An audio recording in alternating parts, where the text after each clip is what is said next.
নবী মুহাম্মদ সাল্লাল্লাহু আলাইহি ওয়াসাল্লামকে মতো নবী পাওয়ার পর আর অন্য কারো ব্যাপারে অতি উৎসাহী, আশাবাদী, প্রশংসাজনক কথা বলার কি নাই, কোনো প্রয়োজন নাই।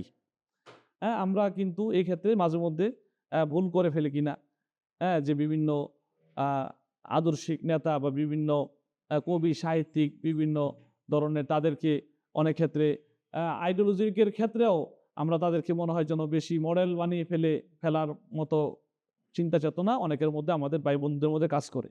তাহলে সেই ইমানের স্বাদ পাবে না। ইমানের স্বাদ পেতে হলে রাসূল হিসাবে একমাত্র নবী মুহাম্মদ সাল্লাল্লাহু আলাইহি ওয়াসাল্লামকেই আমার যথেষ্ট, আমার আর কারো প্রয়োজন নাই।